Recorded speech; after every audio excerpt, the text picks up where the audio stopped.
Hi, I'm Michael Cohn from Advanced Tubular Technologies. I'm the developer of VTube-LASER software that connects to scan arms like this one in order to measure and qualify tube shapes and to send corrections to tube benders automatically.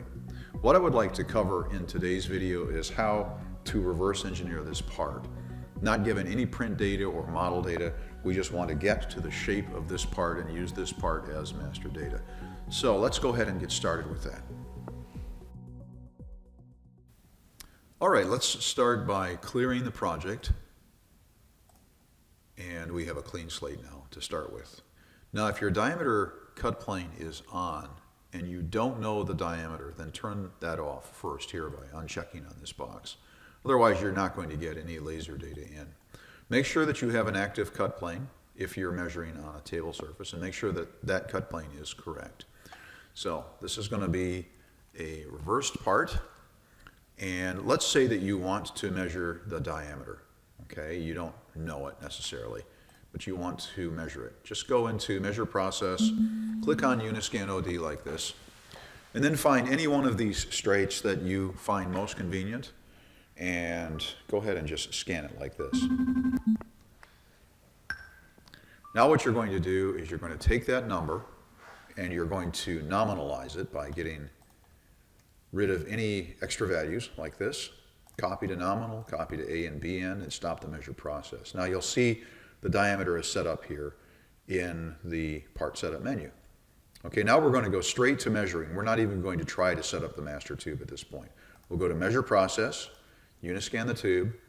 We're going to count the number of straights. In this case, it's 3. Click Measure the tube now. Say Continue, because we know there is no master data. And then we come to the tube and we determine what part we want to come out of the bender first, the A end and the B end, for example. I'll make this the A end. And so here we go. First straight.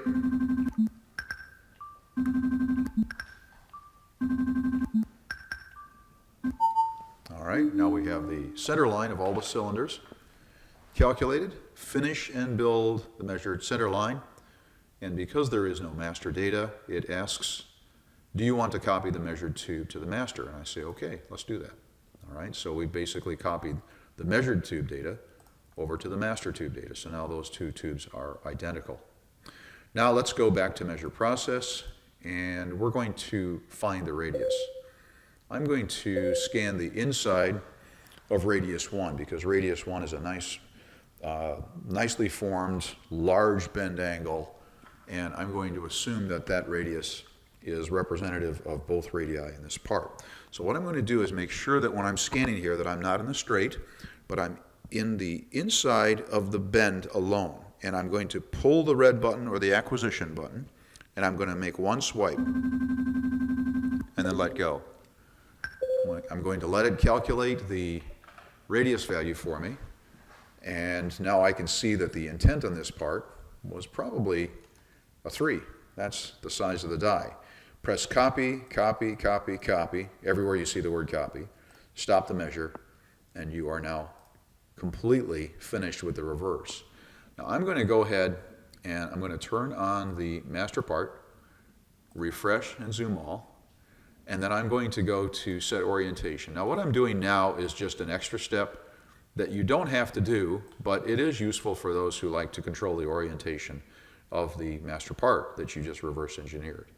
I'm going to go into the transform control, and I'm going to transform the part so that the first bend is true. That means it's flat to the primary surface of the XY plane.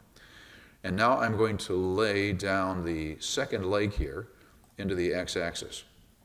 And also, I really want the part to lay down so that this leg, straight 3 to 4, is above the surface in its orientation. So we're going to rotate around the x-axis by 180 degrees.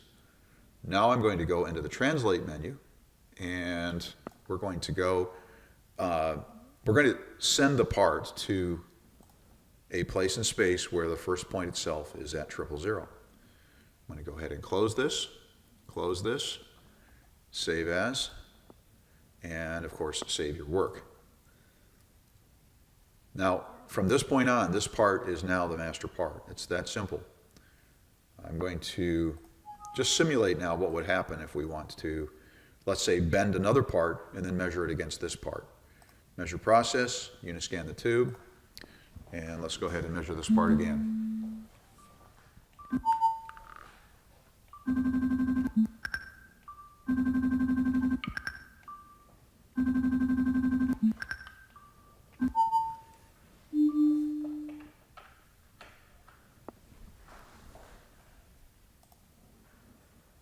And let's perform an alignment. So that's how easy it is to reverse engineer a part in VTube-LASER. It couldn't be any easier. If you have any questions at all about any of this process, please feel free to email me at michael.cohn@advancedtubular.com. Thanks for taking the time to watch this video. Have a great day.